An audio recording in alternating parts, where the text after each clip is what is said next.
दोस्तों स्वागत है आपका एक बार फिर से हमारे YouTube चैनल एजुकेशन मीट में। दोस्तों हमारा जो चैप्टर है एनालिसिस ऑफ फाइनेंशियल स्टेटमेंट। तो दोस्तों एनालिसिस करने की कुछ टेक्निक्स होती है। 5 टेक्निक्स मैंने आपको कल बताई थी। उसमें से दोस्तों हमने पहली टेक्निक जिसका नाम था कंपैरेटिव स्टेटमेंट एनालिसिस, तुलनात्मक विवरण विश्लेषण, उसको दोस्तों हमने कल पढ़ा था और एक क्वेश्चन भी सॉल्व किया था। आज दोस्तों हम बात करने वाले कॉमन साइज स्टेटमेंट एनालिसिस के बारे में। तो आइए दोस्तों ज़्यादा टाइम ना वेस्ट करते हुए शुरू करते हैं आज की हमारी वीडियो। दोस्तों कल हमने पढ़ा कंपैरेटिव। कंपैरेटिव का मतलब था हमने पिछले साल से तुलना की थी इस साल की। भले इस साल के जो भी आइटम्स थे हमने तुलना की पिछले साल से कि कितना बढ़ा है और परसेंटेज में ये कितना बढ़ा है, ये चीज़ हमने किया था। इसलिए दोस्तों उसको नाम दिया गया था कंपैरेटिव, क्योंकि हमने तुलना की पिछले साल से, कंपेरिजन किया। आज दोस्तों हम बात करेंगे कॉमन साइज स्टेटमेंट। इसमें दोस्तों कंपेयर नहीं करना हमें। इसमें दोस्तों बेसिकली हमें क्या करना होता है, इसमें हमें दोस्तों सेम ईयर के टोटल अमाउंट का परसेंट निकालना होता है। मतलब दोस्तों यदि हम कॉमन साइज बैलेंस शीट बनाएंगे तो हम क्या करेंगे कि टोटल एसेट्स का एक अमाउंट को बेस अमाउंट मानेंगे और जो भी एसेट्स है जैसे करंट एसेट्स है, फिक्स एसेट्स है, इन्वेस्टमेंट है, उसका परसेंटेज निकालेंगे किसके रेस्पेक्ट में, टोटल असेट्स के रेस्पेक्ट में। कि हाँ भाई ये टोटल असेट्स का इतना है, मतलब करंट असेट्स टोटल असेट्स की इतनी परसेंट है, ये चीज़ हम करेंगे। इसी प्रकार दोस्तों जैसे लाइबिलिटीज़ में टोटल लाइबिलिटीज़ को बेस मानेंगे और दोस्तों हर एक लाइबिलिटी का टोटल लाइबिलिटी से परसेंट निकालेंगे। तो ये तो दोस्तों बात हुई बैलेंस शीट ही। इसी प्रकार दोस्तों जब हम प्रॉफिट एंड लॉस स्टेटमेंट बनाएंगे, common size profit and loss statement, उसमें दोस्तों हम बेस किसको मानेंगे, नेट सेल्स। नेट सेल्स को दोस्तों क्या हम और बोल सकते हैं, रेवेन्यू फ्रॉम ऑपरेशंस। मतलब जो आपके प्रोडक्ट से संबंधित आपकी रेवेन्यू है या इनकम है, उसको दोस्तों हमें बेस मानना है। और दोस्तों उसको बेस मानकर जो भी एक्सपेंसेज हैं या फिर जो भी इनकम्स है, तो इस प्रकार दोस्तों हर एक आइटम का नेट सेल्स के रेस्पेक्ट में परसेंटेज निकालना है। इसलिए दोस्तों इसको कंपोनेंट स्टेटमेंट भी कहा जाता है। दोस्तों कंपोनेंट का मतलब होता है एक बड़े से हिस्से का कुछ पार्ट। मतलब दोस्तों एक बड़ा हिस्सा क्या हो जाएगा, बड़ा हिस्सा हो गया ना दोस्तों, जैसे नेट सेल्स एक बड़ा हिस्सा हो गया, उसका परसेंट हम निकालेंगे पूरे स्टेटमेंट में। इसी प्रकार दोस्तों बैलेंस शीट में बड़ा हिस्सा क्या हो गया, टोटल असेट्स एक बड़ा हिस्सा हो गई और टोटल लाइबिलिटी एक बड़ा हिस्सा गई। तो दोस्तों आपको यदि पूछे कि इसको कंपोनेंट स्टेटमेंट भी क्यों कहा जाता है, तो दोस्तों इसीलिए कहा जाता है क्योंकि हम एक बड़े पार्ट का परसेंट निकालते हैं इसमें। जैसे दोस्तों मान लो आपकी नेट सेल्स है 100 रुपये और दोस्तों आपके खर्चे हैं 10 रुपये। मतलब दोस्तों यहाँ कितना परसेंट आएगा, ये दोस्तों परसेंट होगा 10%। मतलब आपके एक्सपेंसेज आपके नेट सेल्स का 10% है। इसी प्रकार यदि आपकी करंट असेट्स है 20 रुपये और आपकी टोटल असेट्स है 100 रुपये, तो वो दोस्तों परसेंट क्या आएगा, 20%। ऐसे दोस्तों आपको निकालना है। दोस्तों यदि बात की जाए कि कॉमन साइज स्टेटमेंट से हमें पता क्या चलता है, तो दोस्तों इससे हम ये देख सकते हैं कि हर एक आइटम का कि कंपनी की जो फाइनेंशियल कंडीशन है उस पर क्या इफेक्ट पड़ता है। मतलब दोस्तों एक पर्टिकुलर एसेट्स का टोटल एसेट्स पर क्या इफेक्ट पड़ रहा है, एक पर्टिकुलर एक्सपेंसेस का कंपनी की टोटल इनकम पर क्या असर पड़ रहा है। हर एक आइटम का परसेंट निकालेंगे तो हमें दोस्तों ये पता चल सकता है कि क्या प्रभाव पड़ रहा है। इससे दोस्तों हम आगे की रणनीति बना सकते हैं और दोस्तों हमें ये भी पता लग जाएगा कि क्या ट्रेंड फॉलो हो रहा है। हम दोस्तों ये चीज़ चाहे डिफरेंट साइज की कंपनियां हो, चाहे सेम साइज की कंपनियां हो, दोस्तों किसी पर भी कर सकते हैं। आइए दोस्तों एक एग्जांपल ले लेते हैं जिससे आपको ये कंसेप्ट और क्लियर हो जाए। कल दोस्तों हमने एक प्रॉफिट एंड लॉस स्टेटमेंट लिया था, comparative profit and loss statement बनाना। आज दोस्तों हम बैलेंस शीट ले लेते हैं। क्या चीज़, कॉमन साइज बैलेंस शीट बनाना, उसका एग्जाम्पल। तो दोस्तों हमारा सवाल है, आदित्य लिमिटेड और अंजलि लिमिटेड 2 कंपनियाँ हैं और उन दोनों की बैलेंस शीट से हमें एक कॉमन साइज बैलेंस शीट बनानी है। मतलब दोस्तों हमें यहाँ 2 कंपनियों का कंपेयर करना है। तो दोस्तों हमें डिटेल्स दी गई है इक्विटी एंड लाइबिलिटीज़। उसमें दोस्तों इक्विटी शेयर कैपिटल दी गई है आदित्य लिमिटेड के लिए 6 लाख रुपए, जबकि अंजलि लिमिटेड के लिए 8 लाख रुपए। रिजर्व और सरप्लस दिए गए हैं दोस्तों, आदित्य के लिए 3 लाख और अंजलि के लिए 2.5 लाख रुपए। इसी प्रकार दोस्तों करंट लाइबिलिटीज़ हमें दी गई है आदित्य लिमिटेड के लिए 1 लाख और अंजलि के लिए 1.5 लाख।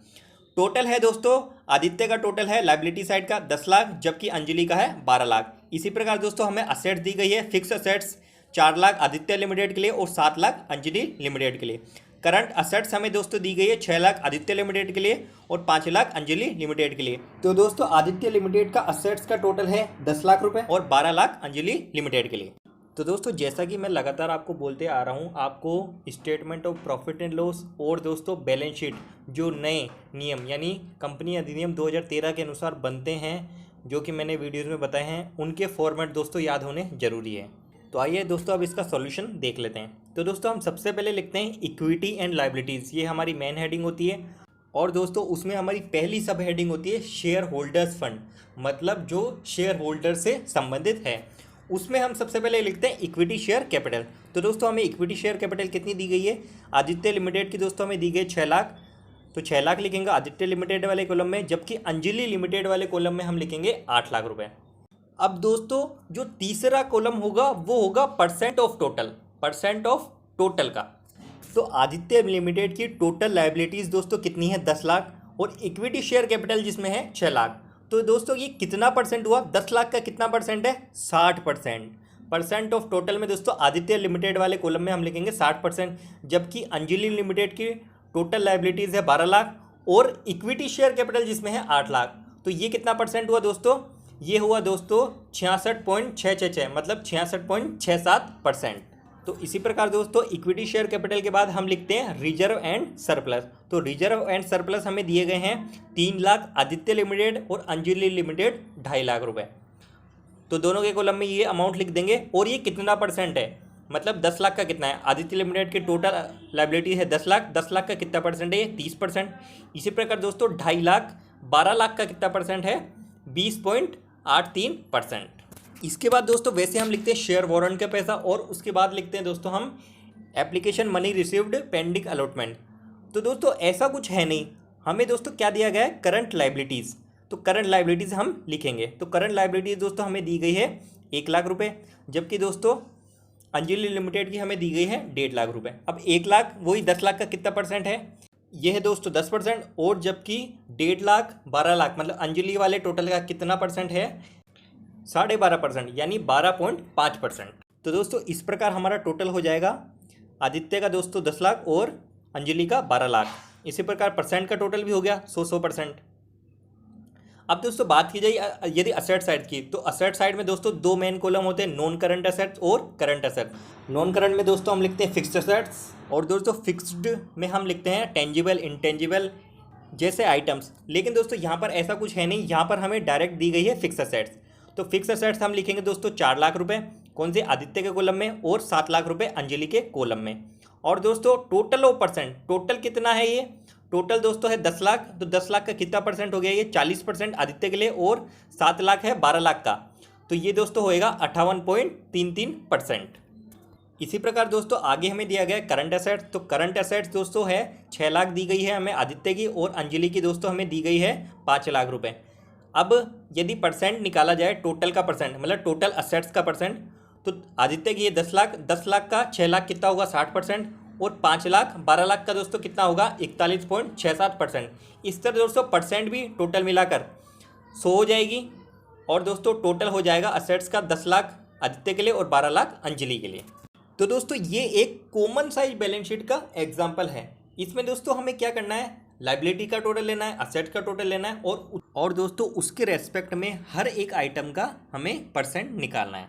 अब दोस्तों यदि इस क्वेश्चन में देखा जाए तो दोस्तों आदित्य लिमिटेड की टोटल असेट्स में फिक्स्ड असेट्स का पार्ट कम है और करंट असेट्स का पार्ट ज़्यादा है, जबकि दोस्तों अंजलि लिमिटेड में फिक्स असेट्स ज़्यादा है और करंट असेट्स का पार्ट कम है टोटल असेट्स के रेस्पेक्ट में। इसी तरह दोस्तों जब common size profit and loss statement बनाया जाता है, तो हम नेट सेल्स के रेस्पेक्ट में, टोटल नेट सेल्स के रेस्पेक्ट में हर एक चीज़, मतलब रेवेन्यू हो गया, अदर रेवेन्यू, या फिर दोस्तों हर एक एक्सपेंसेज हो गया, उसका परसेंट निकालते हैं। तो दोस्तों इस प्रकार बनाया जाता है कॉमन साइज एनालिसिस स्टेटमेंट। उम्मीद करता हूँ दोस्तों आपको समझ में आया होगा।